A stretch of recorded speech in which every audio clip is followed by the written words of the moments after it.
contenders or pretenders, we have the Chicago Bears. The Chicago Bears, right? The Chicago Bears right now are sitting on 3-2 on the year with 2 wins in a row. That's right, 2 in a row.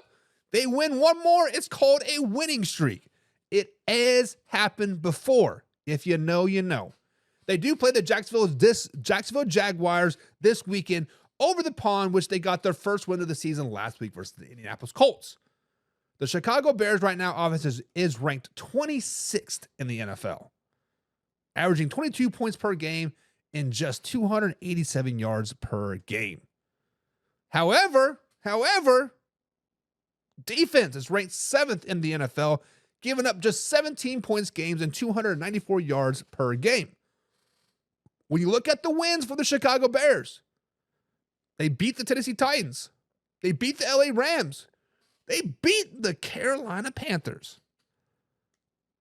Combined winning percentage of 3 wins.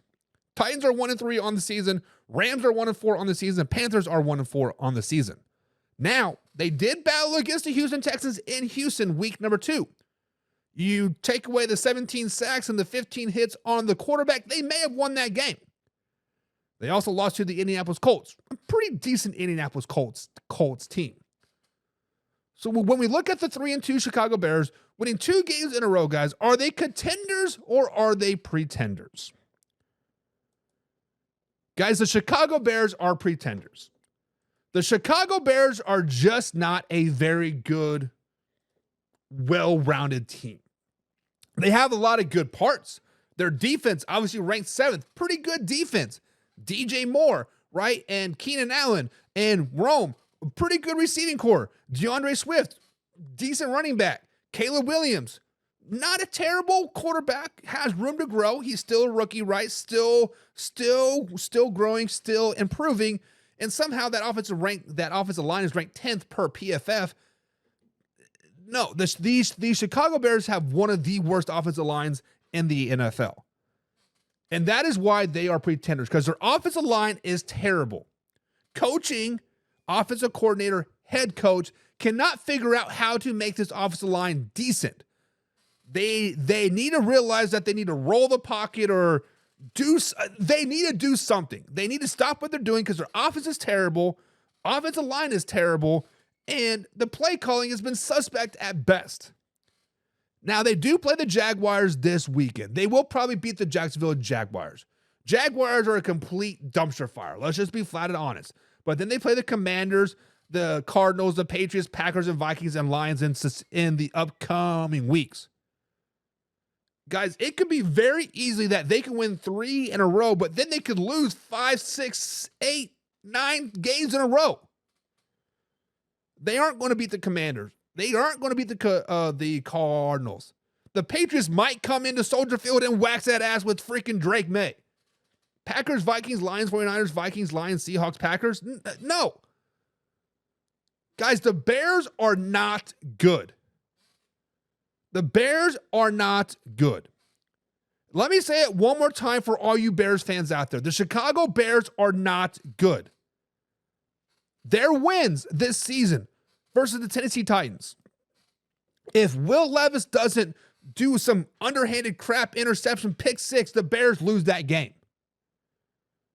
If the Rams have one more healthy player on the offensive side of the ball, the Bears lose that game. If the Panthers just were not the Panthers, they would have probably lost that game. The only win of the season I say, yeah, you guys definitely won that game, was the Carolina Panthers game. And at the same time, it's the Carolina Panthers. The Panthers, they're terrible. Now, with that being said, the Bears have shown signs of greatness. The Bears have shown signs that they can put a drive together. The defense can shut down a team and be dominant. But they have yet to do it a full game. Hell, they've yet to do it a full quarter. Once they put in a full half of football, then let's worry about building up into a whole game. And then let's put 2, 3, 4 games in a row, playing complete football games.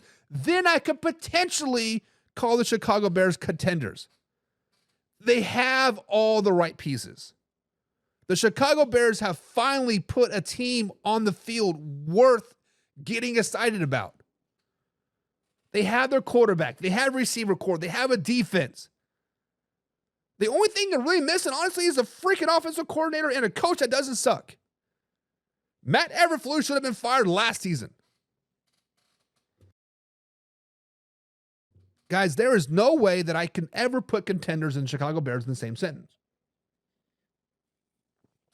Although I just did. But in the comments below, guys, are the Chicago Bears contenders or pretenders? Matt Henry, our resident Chicago Bears fan in the chat, says the Bears are contenders. Bear down, baby. What up, though?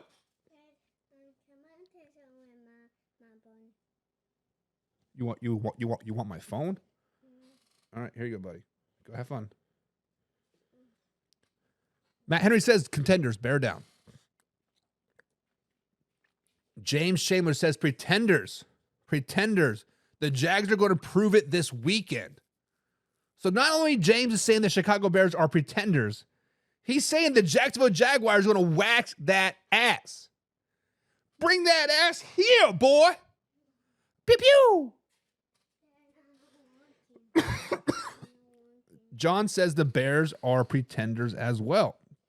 And John knows all about pretenders because he is a Detroit Lions and Las Vegas fan. So he knows what a pretender looks like.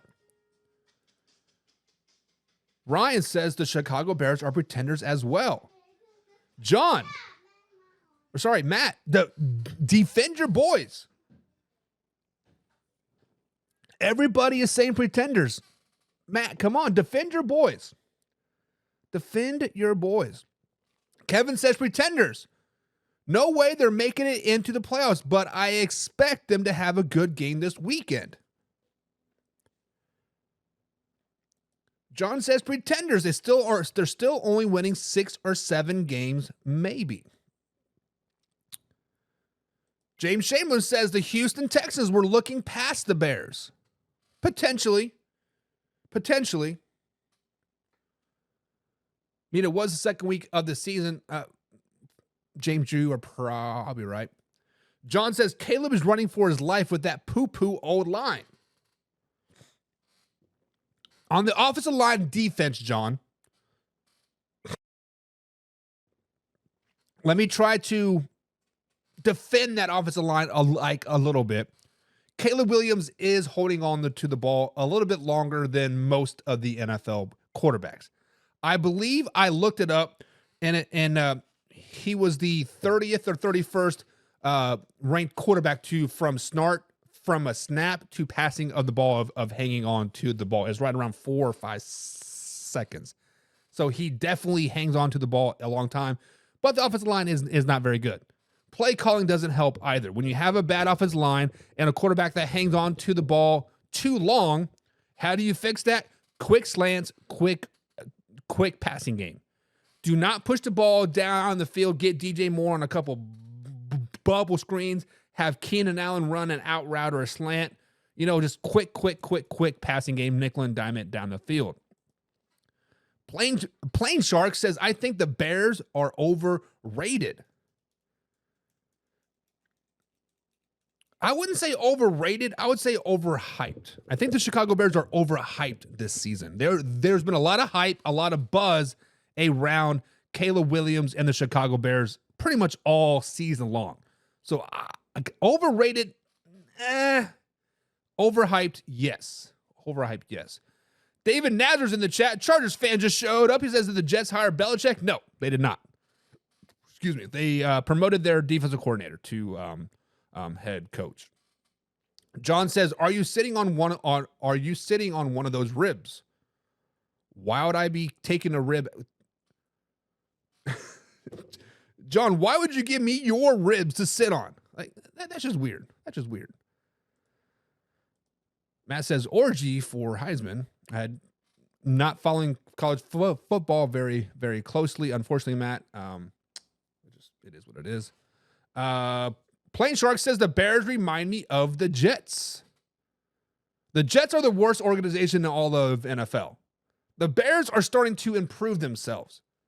Now, as much as I dog the Bears, Matt, Combsy, Fitz, you Chicago Bears fans, I can appreciate them building the team like they're building, right?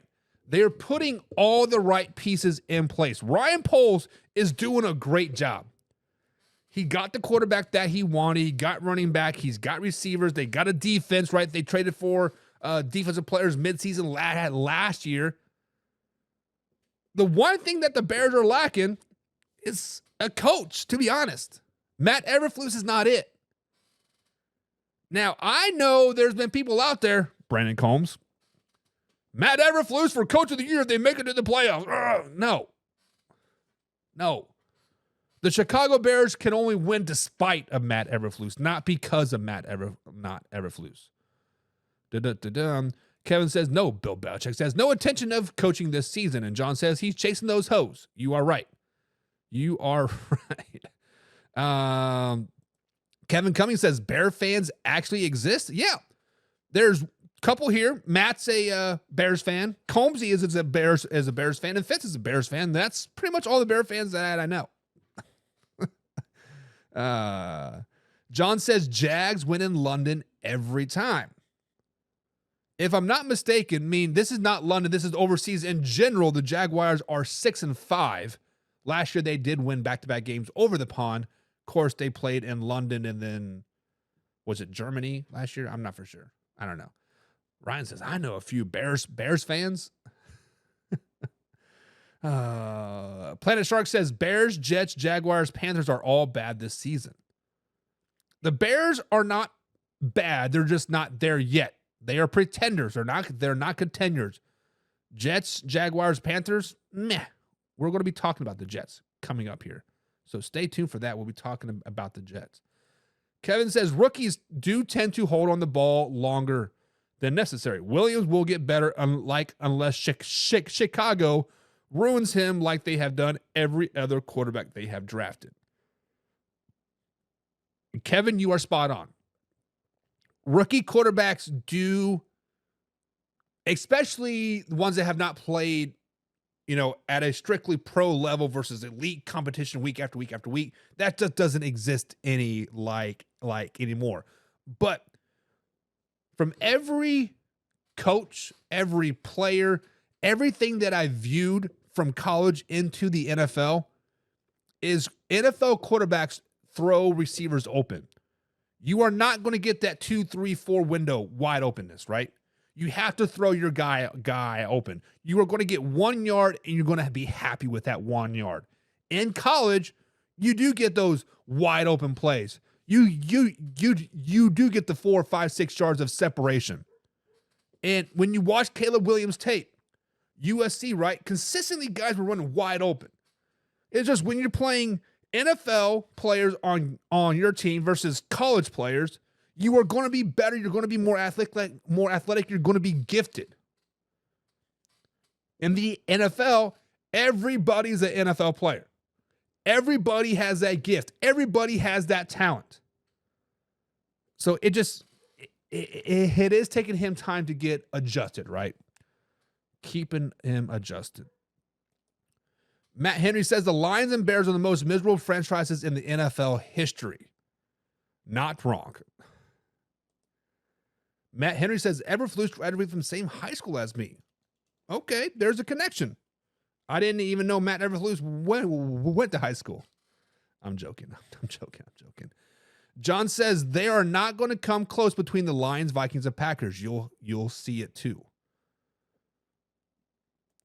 Matt Henry says, thank you, Kansas State, for Will Howard. Buckeye Nation. Yeah, still